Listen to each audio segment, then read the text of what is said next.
یہ مجلسیں ہیں حمد خدا نعت مصطفیٰ، ان مجلسوں میں ہوتا ہے قرآن لب کشا، ان مجلسوں سے ملتا ہے جنت کا راستہ، ان مجلسوں کی ہوتی ہے کچھ ایسے ابتدا، ذاکر کے لب پہ پہلے خدا کا کلام ہے، چشمے خدا میں اس کا بڑا احترام ہے۔ بسم اللہ الرحمن الرحیم وبہ نستعین انہ خیر ناصر و معین۔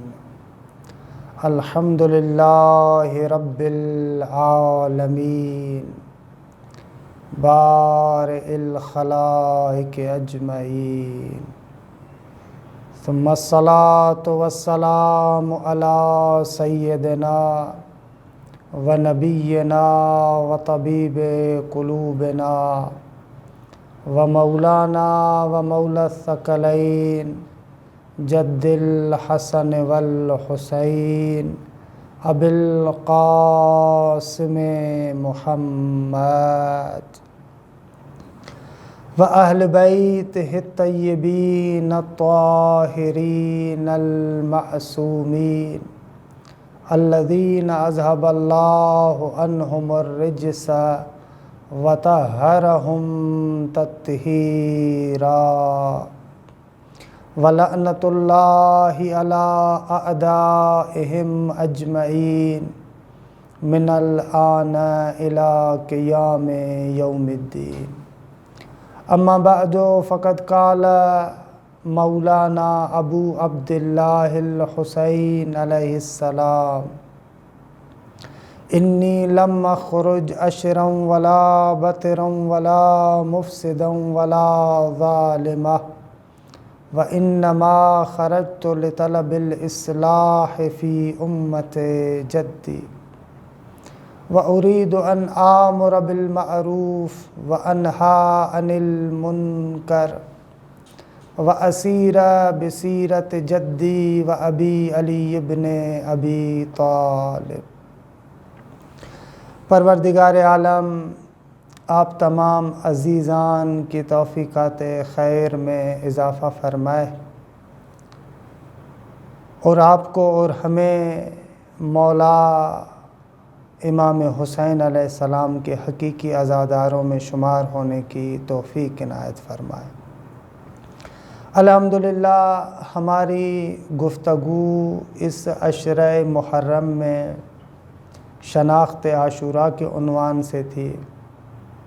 حق کے مطلب تو انسان ادا نہیں کر سکتا، کیونکہ عاشوراء کے اتنے زوایا اتنی جہات ہیں کہ ان تمام زوایا اور جہات کو انسان نہیں بیان کر سکتا، اور نہ ہی ہم جیسا کوئی خاکی انسان ان تمام زوایا کو سمجھ سکتا ہے۔ لیکن بہرحال کچھ نہ کچھ جو خود سید الشہداء کے کلام کی روشنی میں چند چیزیں جو ہم سمجھ سکتے ہیں ان کو آپ کی خدمت میں عرض کر رہے تھے کہ تقریباً ہم لوگ بھی انتہا کو پہنچنے والے ہیں، لہٰذا میں چاہوں گا کہ آج خود سید الشہداء کے چند کلمات آپ کے سامنے عرض کروں، اور اس کے بعد جو ایک مجلس ہماری رہتی ہے اس کے اندر ایک چھوٹی سی تحلیل بیان کریں کہ بالآخر حسین ابن علی کے قیام کا مقصد کیا تھا۔ مسلسل آپ کے سامنے امام حسین علیہ السلام کے اس وصیت نامے کو پیش کر رہے تھے، لیکن آج چاہتا ہوں کہ چند اور کلمات بھی مختلف مواقع پر جو حسین ابن علی نے فرمائے ہیں ان کلمات کو آپ کی خدمت میں عرض کروں۔ پہلی بات کہ جو یہاں پر عرض کرنا ضروری سمجھتا ہوں وہ حسین ابن علی کا جملہ جو مروان ابن حکم کے جواب میں ہے۔ تاریخ اسلام سے جو ادنا سی آشنائی رکھتا ہے اسے معلوم ہے کہ مروان اور مروان کا باپ ہمیشہ پیغمبر اسلام اور اہل بیت اطہار کو اذیت دیتے رہے ہیں۔ جب ولید ابن عتبہ نے حسین ابن علی کو بلایا تھا تو وہاں پر مولا نے اس کو جواب دیا۔ مقاتل نے لکھا ہے، تواریخ میں موجود ہے کہ دوسرے دن مروان ابن حکم راستے میں امام حسین علیہ السلام سے مدینے میں ایک جگہ پر ٹکراتے ہیں، تو وہاں پر مروان سید الشہداء کو اپنے زعم میں نصیحت کرتا ہے۔ واقعاً یعنی اس وقت کے عالم اسلام کی سوچ دیکھیں کہ مروان حسین کو نصیحت کر رہا ہے، واقعاً عبرت ہے تاریخ کی۔ جب وہ اپنے زعم میں نصیحت کرتا ہے کہ آپ یزید کی بیعت کر لیں، اس میں آپ کی دنیا کا فائدہ بھی ہے، اس میں آپ کی آخرت کا فائدہ بھی ہے۔ واقعاً یعنی انسان اگر ڈٹھائی پر آ جائے تو کس مرحلے پر چلا جاتا ہے، یعنی وہ نہیں جانتا کہ حسین کون ہے، میں کسے نصیحت کر رہا ہوں، یہ خاندان کبھی دنیا کے پیچھے گیا نہیں ہے۔ بہرحال جب اس نے یہ جملات امام حسین علیہ السلام کو کہے تو وہاں پر سید الشہداء نے جو جواب دیا ہے اس سے کسی حد تک خود اس قیام حسین ابن علی کے انگیزے اور سبب کو انسان جان سکتا ہے کہ کیا مقصد ہے، کس انگیزے کے تحت قیام ہے، کہ ایک زاویہ یہاں سے بھی سمجھ میں آتا ہے۔ سید الشہداء اس کے جواب میں فرماتے ہیں اِنَّا لِلَّهِ وَإِنَّا إِلَيْهِ رَاجِعُونَ وَعَلَى الْإِسْلَامِ السَّلَامُ اِذْ قَدْ بُلِيَتِ الْأُمَّةُ بِرَاءٍ مِثْلِ يَزِيدٍ وَلَقَدْ سَمِعْتُ جَدِّي رسول اللہ صلی اللہ علیہ وآلہ وسلم یقول الخلافۃ محرمۃ علی آل ابی سفیان، کہ مولا پہلے کلمہ استرجاع کی تلاوت کرتے ہیں۔ روایات میں بھی ہے کہ جب کوئی بہت بڑی مصیبت آ جائے اس مصیبت کے وقت اس کلمہ استرجاع کو پڑھا جاتا ہے، اِنَّا لِلَّهِ وَإِنَّا إِلَيْهِ رَاجِعُونَ، ہم خدا کے لیے ہیں، مل کے خدا ہے، بندہ خدا ہے، وَإِنَّا إِلَيْهِ رَاجِعُونَ، اور اسی کی طرف پلٹ کر جانا ہے۔ جب بہت بڑی مصیبت آ جاتی ہے اس وقت روایات میں ہے کہ اس کلمہ استرجاع کو پڑھا کریں۔ اور اس آیہ کریمہ کے شان نزول میں بھی اسی طریقے سے کہ پیغمبر اسلام جب حضرت حمزہ شہید ہو جاتے ہیں کہ رسول اللہ بہت زیادہ غم زدہ ہوتے ہیں، تو اس وقت کہتے ہیں کہ پہلی مرتبہ امیر المؤمنین نے اس کلمے کو تعزیت کی شکل میں رسول اللہ کے سامنے پڑھا۔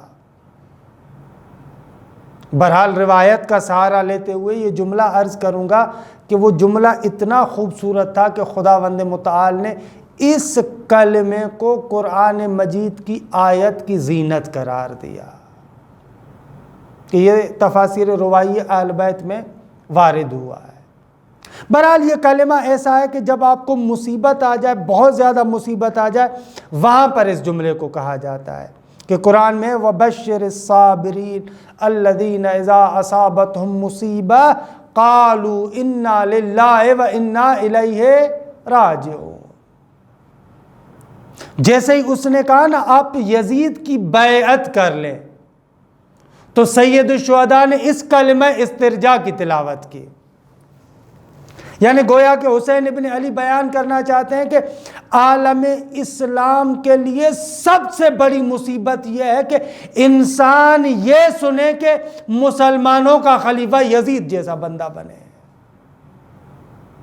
واقعاً جس معاشرے کے اندر اتنی پستی آ جائے کہ اس معاشرے کا خلیفہ، حکمران، رہبر یزید بنے، تو حسین ابن علی کہتے ہیں کہ پھر اس مقام پر انا للہ و انا الیہ راجعون کی تلاوت کرنی چاہیے۔ اور آپ آگے فرماتے ہیں وَعَلَى الْإِسْلَامِ السلام، اور اسلام پر فاتحہ پڑھنی چاہیے، سلام پڑھنا چاہیے۔ اِذْ قَدْ بُلِيَتِ الْأُمَّةُ بِرَاءٍ مِثْلِ یزید، آپ نے جانوروں کا ریوڑ دیکھا ہوگا، ایک بندہ ہوتا ہے جو اس جانوروں کے ریوڑ کو سنبھالتا ہے، اس کو کہتے ہیں راعٍ۔ سید الشہداء فرماتے ہیں کہ واقعاً وَعَلَى الْإِسْلَامِ السلام اِذْ قَدْ بُلِيَتِ الْأُمَّةُ بِرَاءٍ مِثْلِ یزید، جب امت کا رہنما رہبر یزید جیسا بندہ بن جائے تو پھر اسلام پر فاتحہ پڑھنی چاہیے۔ پھر آپ آگے فرماتے ہیں بس ایک سبب یہ کہ اگر ایسا بندہ حکمران بنتا ہے، یزید جیسا بندہ حکمران بنتا ہے، تو پھر اسلام کا خاتمہ ہو جاتا ہے، اسلام ختم ہو جاتا ہے۔ خب جب اسلام اس طریقے سے خطرے میں ہو تو آپ کیا سمجھتے ہیں کہ حسین ابن علی کو خاموش رہنا چاہیے؟ حسین ابن علی کو فقط اپنی دنیا دیکھنی چاہیے؟ حسین ابن علی کو فقط یہ دیکھنا چاہیے کہ میں بس محفوظ رہوں، باقی ٹھیک ہے؟ نہ، اس طریقے سے ناممکن ہے۔ اور پھر آپ آگے فرماتے ہیں وَلَقَدْ سَمِعْتُ جَدِّي رسول اللہ، خود میں نے نانا رسول اللہ سے سنا ہے کہ الخلافۃ محرمۃ علی آل ابی سفیان، آل ابو سفیان پر خلافت اصلاً حرام ہے۔ اور یہی سبب ہے کہ اہل سنت کے ہاں بھی بالآخر خلافت کا جو ظاہری نظریہ بھی ہے، اس نظریے کے مطابق 30 سالوں تک خلافت ہے، اس کے بعد ملوکیت ہے۔ آل ابو سفیان کی حکومت کو خود اہل سنت برادران خلافت میں نہیں لے کر آتے، ملوکیت میں لے کر آتے۔ حسین ابن علی نہیں چاہتے کہ اسلام کے اندر اس ملوکیت کی بنیاد پڑے، یزید جیسا بندہ آئے۔ بہرحال تھوڑا سا آگے چلتے ہیں، یہ ایک مقام پر سید الشہداء کے جملات کہ جن سے پتہ چل رہا ہے کہ ایسے ماحول میں حسین خاموش نہیں رہ سکتا، کوئی بھی بندہ خاموش رہے لیکن حسین خاموش نہیں رہ سکتے۔ یا ایک اور مقام پر جب آپ مدینہ سے مکے کی طرف جا رہے تھے اور دوسری مرتبہ نانا کی زیارت پر گئے، اور یہ بھی عجیب ہے، تمام تواریخ نے لکھا ہے کہ حسین ابن علی مکہ جانے سے پہلے، مدینے سے نکلنے سے پہلے نانا رسول اللہ کی قبر کی زیارت کے لیے گئے ہیں۔ خوب سب نے لکھا ہے، شیعہ سنی جتنے بھی مورخین ہیں سب کی تاریخوں کو اٹھا کر دیکھیں، سب لوگوں نے یہی لکھا ہے۔ اچھا، اس سے کم از کم یہ سمجھ میں آ رہا ہے کہ رسول اللہ کے قبر کی زیارت کرنا بدعت نہیں ہے۔ یہ جو بعد میں ایک مسلمانوں میں مسلمان نما فرقہ پیدا ہوا اور ان لوگوں نے کہا کہ حتیٰ رسول اللہ کے قبر کی زیارت کے لیے بھی سفر کرنا بدعت ہے، یہ بدعت نہیں ہے، اس زمانے کے اندر رائج تھا۔ جب دوسری مرتبہ رسول اللہ کے قبر کی زیارت پر گئے تو وہاں پر کچھ یہ کلمات امام حسین نے فرمائے، اللہم ھذا قبر نبیک محمد صلی اللہ علیہ وآلہ وسلم، اے میرے اللہ، اے میرے مالک، یہ تیرے نبی محمد کی قبر ہے۔ وَأَنَا ابْنُ بِنْتِ نَبِيِّكَ، میں تیرے نبی کے بیٹی کا بیٹا ہوں۔ وَقَدْ حَضَرَنِي مِنَ الْأَمْرِ مَا قَدْ عَلِمْتَ، خدایا حسین کیا بتا، خود تو دیکھ رہا ہے کہ حسین کو کس مقام پر لا کھڑا کیا ان لوگوں نے۔ اللہم انی احب الامر احب المعروف وانکر المنکر، خدایا تو جانتا ہے کہ میں نیکیوں سے، میں اچھائیوں سے محبت کرتا ہوں اور منکرات اور برائیوں سے نفرت کرتا ہوں۔ کہ بہرحال اس کی تھوڑی سی وضاحت انشاءاللہ میں کل کروں گا کہ ایک اہم ترین ہدف جو سید الشہداء نے جگہ جگہ پر بیان کیا ہے وہ امر بالمعروف ہے۔ بے تفاوت بندہ کربلا سے واسطہ نہیں رکھ سکتا، کربلا اس بات کا نام نہیں ہے۔ کہ کسی مظلوم پر ظلم ہوتا رہے یا حتیٰ اسلامی اقدار کو پامال کیا جائے، ویلیوز کو پامال کیا جائے اور انسان بے تفاوت رہے، یہ بے تفاوت رہنے والا حسین ہی نہیں ہو سکتا۔ کربلا اس بے تفاوتی کو مات دینے کا نام ہے، ختم کرنے کا نام، بے تفاوت نہ۔ خدایا تو جانتا ہے انی احب المعروف، یا یہ جو وصیت نامہ آپ کے سامنے مسلسل پڑھ رہا ہوں کہ اس کے اندر بھی یہ ارید ان آمر بالمعروف وانہا عن المنکر، میں چاہتا ہوں امر بالمعروف کروں، نہیں عن المنکر کروں۔ یہاں پر بریکٹ میں ان لوگوں کو ایک جملہ کہنا چاہوں گا جو کہتے ہیں کہ حسین ابن علی کا یہ قیام فقط حسین کی ذات کے ساتھ مخصوص ہے اور کسی بھی بندے کے ساتھ ارتباط نہیں ہے۔ یہ جتنے اقدار اور ویلیوز سید الشہداء بیان کر رہے ہیں، کیا یہ فقط حسین ابن علی کے ساتھ مخصوص ہیں؟ یعنی واقعاً امر بالمعروف اور نہی عن المنکر کرنا فقط حسین ابن علی کے ساتھ مخصوص ہے؟ یزید جیسا حکمران کہ جو اسلام کا خاتمہ کر رہا ہے، اس کے سامنے بولنا فقط حسین کی ذمہ داری ہے؟ یہ کیا باتیں کرتے ہیں؟ یا ایک اور مقام پر جب سید الشہداء نے نامہ لکھا، مکتوب لکھا، خط لکھا اہل بصرہ کی طرف، دعوت دے رہے ہیں حسین ابن علی، بلا رہے ہیں، اس خط کے اندر کچھ یہ جملات تھے مولا کے، انی ادعوکم الی اللہ و الی نبیہ، میں تمہیں اللہ کی جانب بلا رہا ہوں، میں تمہیں اللہ کے نبی کی جانب بلا رہا ہوں، فإن السنت قد امیتت، یاد رکھو سنت مصطفیٰ کو مار دیا گیا ہے، ختم کر دیا گیا ہے۔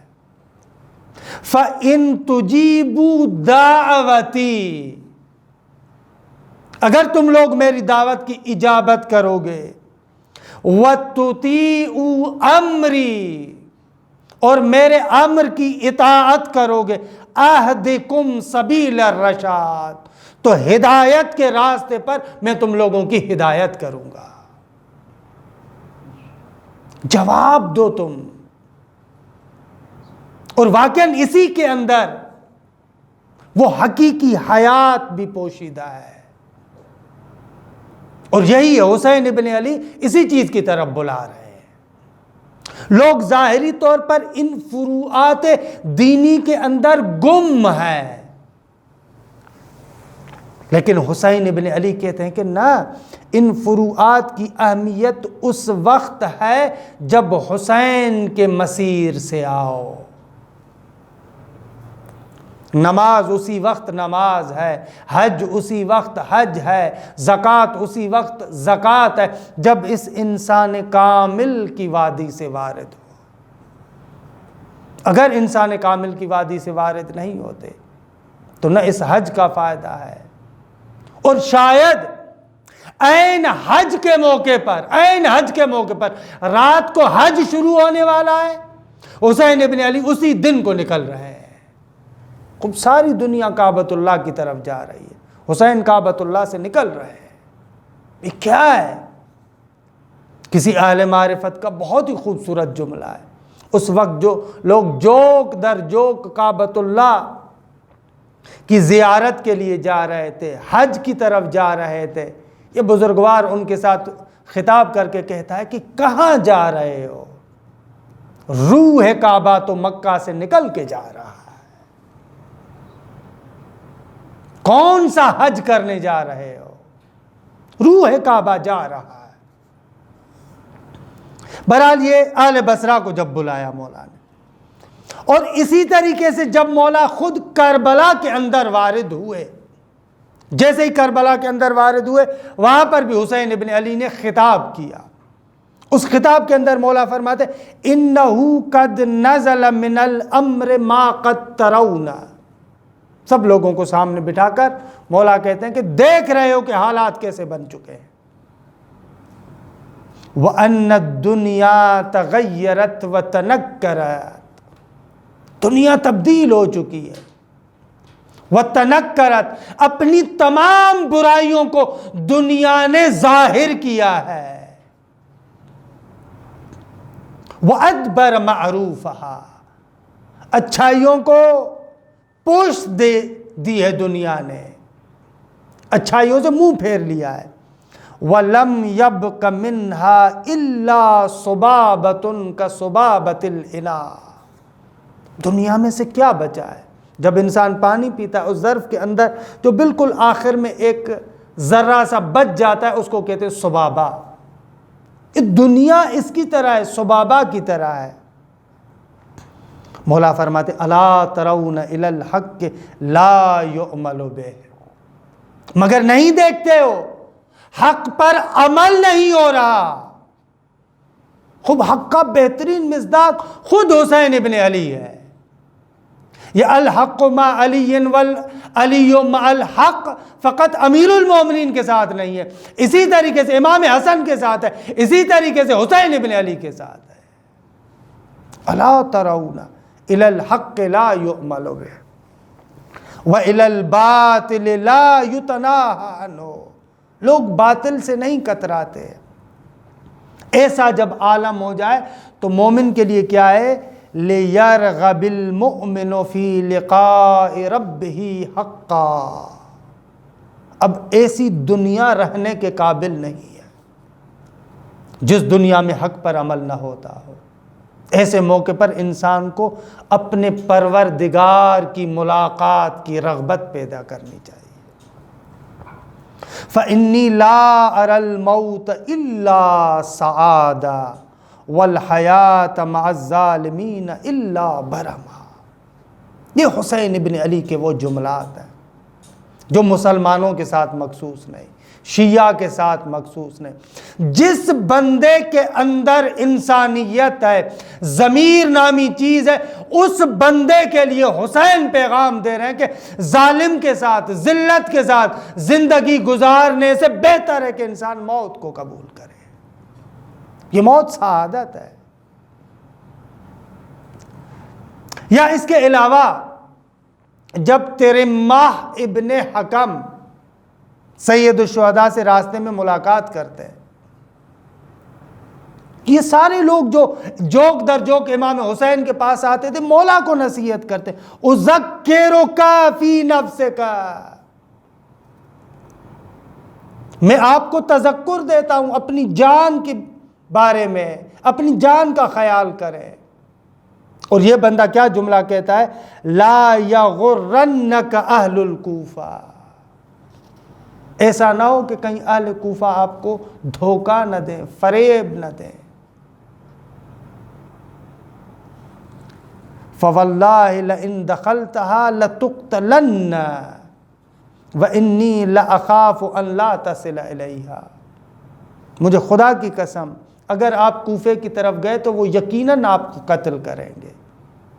بندہ خدا تمہاری کیا معرفت ہے، تم حسین کو قتل ہونے سے ڈرا رہے ہو، اس کے بیٹے کو قتل ہونے سے ڈراتے ہو کہ جو کہتا ہے کہ واللہ خدا کی قسم علی ابن ابی طالب موت سے اتنی محبت کرتا ہے جیسے بچہ اپنی ماں کے سینے سے محبت کرتا ہے، حسین کو موت سے ڈرا رہے ہو۔ ہمیشہ بڑھ بڑھ کے جنہوں نے موت کو گلے سے لگایا ہے، مولا اس کے جواب میں کہتے ہیں، جب اس نے یہ جملات کہے تو مولا فرماتے ان بینی و بین القوم موعدن، کہ یہ بھی تاریخ کربلا میں اہم عنصر ہے۔ بالاخره میں نے ان لوگوں سے وعدہ کیا ہے، انہوں نے مجھے خط لکھا، اتنے پیمانے پر خطوط لکھے، مجھے بلایا، میں نے کہا میں تم لوگوں کے پاس آتا ہوں۔ اب یہ حسین کو زیب نہیں دیتا کہ زبان دے کر اپنی زبان پر عمل نہ کرے۔ ان بینی و بین القوم موعدن، وعدگاہ ہے، اکرہ ان اخلفہم، میں نہیں چاہتا کہ میں خلاف ورزی کروں۔ فَإِن يَدْفَعِ اللَّهُ عَنَّا، اگر خداوند متعال نے اس موت کو، ان تمام چیزوں کو ہم سے دور کر دیا، فَقَدِيمًا مَا أَنْعَمَ عَلَيْنَا وَكَفَى، یہ تو خدا کا ہمیشہ ہم پر احسان رہا ہے، نعمت رہی ہے۔ وَإِنْ يَكُنْ مَا لَا بُدَّ مِنْهُ، قضاء الہی کی خبر دے رہے۔ لیکن اگر وہ واقع ہو جائے، یعنی موت آ جائے جس کا واقع ہونا ضروری ہے، تو پھر فَفَوْزٌ وَشَهَادَةٌ انشاءاللہ، تو پھر وہ فوز ہے، وہ شہادت ہے۔ یہاں سے جو نقطہ سمجھ میں آ رہا ہے کہ خود ان کے وعدے کے مطابق کہ حسین ابن علی نے وعدہ کیا، نہیں چاہتے حسین ابن علی کے وعدے کی خلاف ورزی کریں، یا جو آپ نے کربلا میں وارد ہونے کے بعد اہل کوفہ یعنی کوفے کے سرداروں کی طرف جو خط لکھا، اس کے اندر بھی عجیب جملات ہیں مولا کے۔ اما بعد فقد علمتم، حمد و ثنا کے بعد تم لوگ جانتے ہو، ان رسول اللہ قد قال فی حیاتہ، اپنی زندگی میں حسین ابن علی نے کہا، رسول اللہ نے فرمایا، من رعا سلطانا جائرا مستحلا لحرم اللہ ناقصا لعہد اللہ مخالفا لسنت رسول اللہ یعمل فی عباد اللہ بالاسم والعدوان ثم لم یغیر بقول او فعل کان حقیقا علی اللہ ان یدخلہ مدخلا، کہ پیغمبر اسلام نے فرمایا کہ جو بندہ دیکھے، من رعا سلطانا جائرا، کسی ظالم حکمران کو دیکھے، مستحلا لحرم اللہ، اللہ کی حرمتوں کو پامال کر رہا ہے، ناقصا لعہد اللہ، اللہ کے عہود کی مخالفت کر رہا ہے، مخالفا لسنت رسول اللہ، اللہ کے رسول کی سنت کی مخالفت کرتا ہے، بندگان خدا میں اسم و عدوان، گناہ و دشمنی کے اعتبار سے عمل کرتا ہے، اور اس کے بعد بھی کوئی بندہ نہ قول کے ذریعے سے نہ فعل کے ذریعے سے اس کی مخالفت نہیں کرتا، تو مولا فرماتے ہیں کہ پھر خدا کو یہ حق حاصل ہے کہ اس بندے کو جو خاموش ہے، اس بندے کو بھی اسی کے ساتھ معشور کرے کہ جس نے یہ سارے اعمال انجام دیے۔ یعنی دوسرے لفظوں میں حسین ابن علی یہاں سے فرما رہے یہ بندہ جو خاموش ہے، اور ادھر سے یہ بندہ ظلم کر رہا ہے، یہ خاموش ہے، اگر کچھ نہیں کہتا ہے ظالم کو، فقط خاموش ہے، تو قیامت کے دن خداوند متعال اس خاموش بندے کو بھی اسی ظالم کے ساتھ معشور کرے گا۔ اور واقعاً ایسے ہے، یہ جو رضا اور رغبت، خاموشی انسان کو اسی کیٹیگری میں لے کر جاتی ہے۔ ظلم کے خلاف احتجاج، ظلم کے خلاف بولنا، یہ عزاداری، سید الشہداء، یہ ماتم، یہ سب ایک طریقے سے اس ظلم کے خلاف احتجاج ہے۔ وَقَدْ عَلِمْتُمْ أَنَّ هَؤُلَاءِ الْقَوْمِ قَدْ لَزِمُوا طَاعَةَ الشَّيْطَانِ، تم لوگ جانتے ہو کہ ان لوگوں نے شیطان کی اطاعت کو اپنے اوپر لازم قرار دیا ہے۔ وَتَوَلَّوْا عَنْ طَاعَةِ الرَّحْمَنِ، رحمان کی اطاعت سے منہ پھیر لیا ہے۔ وَأَظْهَرُ الْفَسَادِ، فساد کو ظاہر کیا ہے۔ وَأَطَّلُوا الْحُدُودِ، حدود الہی کو معطل کیا ہے۔ وَأَحَلُّوا حرام اللہ، اللہ کے حرام کیے ہوئی چیزوں کو حلال کیا ہے۔ وَحَرَّمُوا حَلَالًا، خدا کے حلال کو حرام کیا ہے۔ وَإِنِّي أَحَقُّ بِهَذَا الْأَمْرِ، اس امر خلافت، حکمرانی، میں اس کا حقدار ہوں۔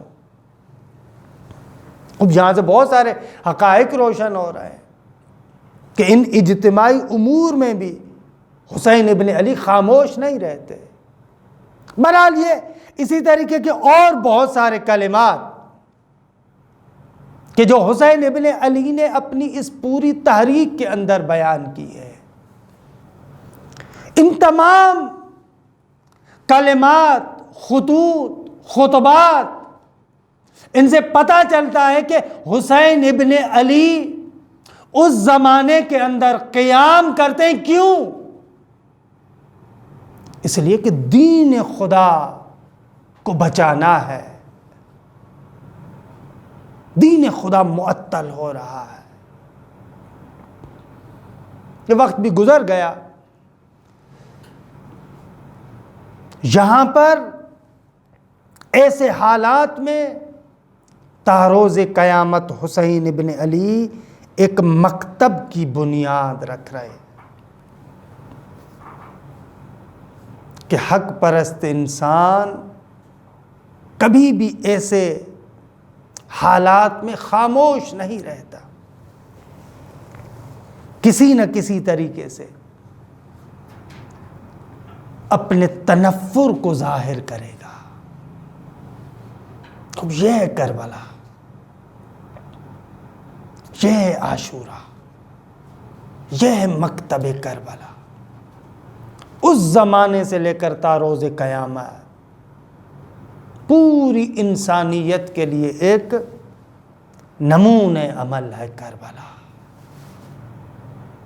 ہاں عزیزو، ایام بھی گزر رہے ہیں. ایسے سخت حالات کے اندر بھی مومنین نے حسین ابن علی کو بھلایا نہیں ہے. یہ مکتب عاشورہ کا تقاضا یہی ہے. سب کچھ حسین ابن علی نے اپنا اس راہ میں قربان کیا ہے. حتیٰ کہ وہ بیٹا کہ جو عیناً شبیہ مصطفیٰ ہے، حضرت آیت اللہ مرعشی نجفی بزرگوار سے منقول ہے کہ آپ فرماتے ہیں کہ جب بھی میں کسی مصیبت میں پھنس جاتا تو حسین ابن علی کی بارگاہ میں علی اکبر کا واسطہ دیتا، فوراً میری دعا قبول ہو جاتی. ہاں عزیزو، شبیہ مصطفیٰ. عجب ہے کہ جب آخری وقت کے اندر حسین ابن علی نے اپنے اس جوان بیٹے کو میدان کی طرف بھیجا تو بعض مقاتل نے یہ نقشہ لکھا ہے کہ حسین ابن علی ایک ہاتھ اپنے محاسن میں ڈالتے ہیں، خدا سے خطاب فرماتے ہیں، اللہم اشہد علی ہؤلاء القوم، خدایا تو گواہ رہنا اس قوم پر، فقد برز الیہم غلام اشبہ الناس خلقا و خلقا و منطقا برسول. سب سے زیادہ جو بندہ تیرے نبی مصطفیٰ سے شباہت رکھتا ہے وہ میرا بیٹا علی اکبر ہے. بعض بزرگان اس کلمے سے اشبہ الناس خلقا و خلقا کہتے ہیں کہ درست عصمت کبریٰ 14 معصومین کے لیے، لیکن یہ شخصیات بھی بہرحال عصمت کے ایک درجے پر ہے. جس کا خلق مصطفیٰ ہو. اخلاق مصطفیٰ کیا ہے؟ وہی ام المؤمنین جناب عائشہ کی روایت، کان خلقہ القرآن، مصطفیٰ کے خلق و اخلاق کا نام قرآن ہے. خوب حسین ابن علی فرماتے اشبہ الناس خلقا و خلقا، سب سے زیادہ شباہت رکھنے والا ہے پیغمبر اسلام سے. اور عجب ہے، کہتے ہیں کہ جب علی اکبر سید الشہداء سے اجازت لینے کے لیے آئے، مقاتل نے یہ تو نہیں لکھا کہ حسین نے منع کیا ہو، لیکن اتنا ضرور لکھا ہے کہ وہ چند مواقع کربلا کے اندر، وہ ایسے چند مواقع ہیں کہ جن مواقع کے لیے کہتے ہیں کہ قریب تھا کہ حسین مر جاتے۔ ان میں سے ایک مورد یہ تھا جب علی اکبر نے موت کی اجازت مانگی، منع نہیں کیا، لیکن ایسی کیفیت حسین ابن علی پہ طاری ہوئی۔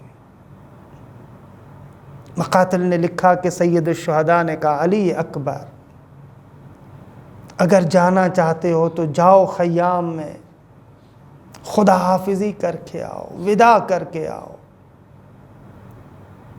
مقاتل کے واللہ یہ جملات ہیں، جب وداع کرنے کے لیے علی اکبر خیمے کے اندر آئے، کوئی پھوپھی کہاں سے رو رہی ہے، ماں رو رہی ہے، بہنیں رو رہی ہیں، علی اکبر جیسے نکلنا چاہتے ہیں، مقاتل نے لکھا کہ علی اکبر ابھی قدم آگے نہیں بڑھاتے کہ کوئی بی بی آ جاتی ہے اور یہ جملات کہتی ہے، اکبر ہم پہ رحم فرما۔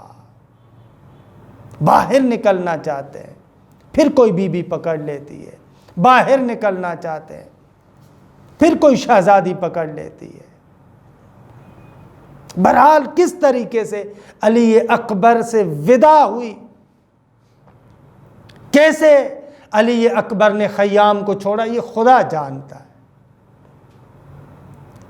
لیکن جیسے ہی علی اکبر میدان کی طرف نکلتے، نکلنے سے پہلے امام سجاد علیہ السلام سے روایت ہے، کہا کہ عاشور کو، 10 محرم کو، بیماری کی وجہ سے، کہ وہ خدا کی مصلحت کی وجہ سے میں غشی کے عالم میں تھا، کہ ایک مرتبہ محسوس کیا کہ کوئی بندہ میرے پاؤں کو چوم رہا ہے، کوئی بندہ میرے ہاتھوں کو چوم رہا ہے۔ امام سجاد کہتے ہیں کہ جیسے ہی میں نے آنکھیں کھولی، کیا دیکھوں، میرا بھائی علی اکبر پاؤں کو چوم رہا ہے، ہاتھوں کو چوم رہا ہے، اور چوم کے کہتا ہے کہ بھیا بھائی کا آخری سلام قبول کرو، اجرکم علی اللہ۔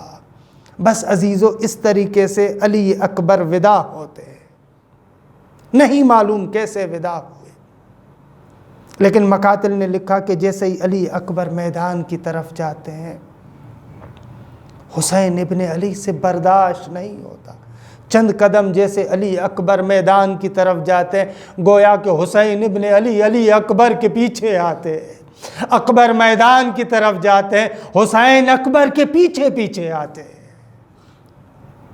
یہ شہادت مفصل ہے، میں نہیں پڑھوں گا، صرف یہ جملات عرض کروں گا کہ جب وہ آخری مرحلہ آیا، جب لڑتے لڑتے علی اکبر زین پر نہ سنبھل پائے، مقاتل نے لکھا کہ علی اکبر نے چاہا کہ میں اپنی سواری کو خیام کے قریب لے کر جاؤں۔ شاید علی اکبر جانتے تھے، درست ہے کہ بابا نے اجازت دی ہے، درست ہے کہ حسین بہت بڑے صابر ہیں، لیکن علی اکبر بھی جانتے تھے کہ شاید میرے جنازے کو بابا اٹھا نہ سکے، حسین ابن علی کے لیے میرا جنازہ اٹھانا مشکل ہو جائے، اس لیے حسین کو اس تکلیف میں نہ ڈالوں، اپنے آپ کو خیام کی طرف لانا چاہتے ہیں۔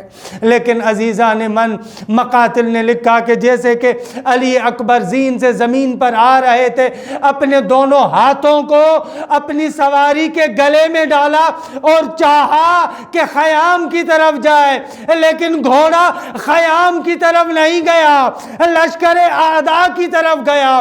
بس یہاں پر مقاتل نے لکھا، جس کے ہاتھ میں تلوار تلوار تھی اس نے تلوار سے وار کیا، جس کے ہاتھ میں نیزہ تھا اس نے نیزے سے وار کیا، جس کے ہاتھ میں جو تھا وہ علی اکبر پر حملہ کر رہا ہے۔ بس مقاتل نے یہ لکھا جب علی اکبر کربلا کے میدان پہ آئے، حسین لاشے پہ پہنچے، مقاتل نے لکھا فَقَطَّعُوهُ عِرْبًا عِرْبًا، علی اکبر کے لاش کے ٹکڑے ٹکڑے ہو چکے تھے۔ اجرکم علی اللہ۔ بس عزیزو ایک منزل اور میں آپ کی زحمتوں کو تمام کروں، نہیں معلوم حسین ابن علی کے لاشے پر کیسے پہنچے، بس جیسے پہنچے حالت ایسی تھی کہ قریب تھا کہ حسین یہیں پہ مر جاتے، بہن سے برداشت نہ ہوا۔ زینب جو ابھی تک خیام سے باہر نہیں آئی تھی، حسین کا یہ حال دیکھ کر زینب خیمے سے باہر آئی، علی اکبر کے لاشے پہ آئی۔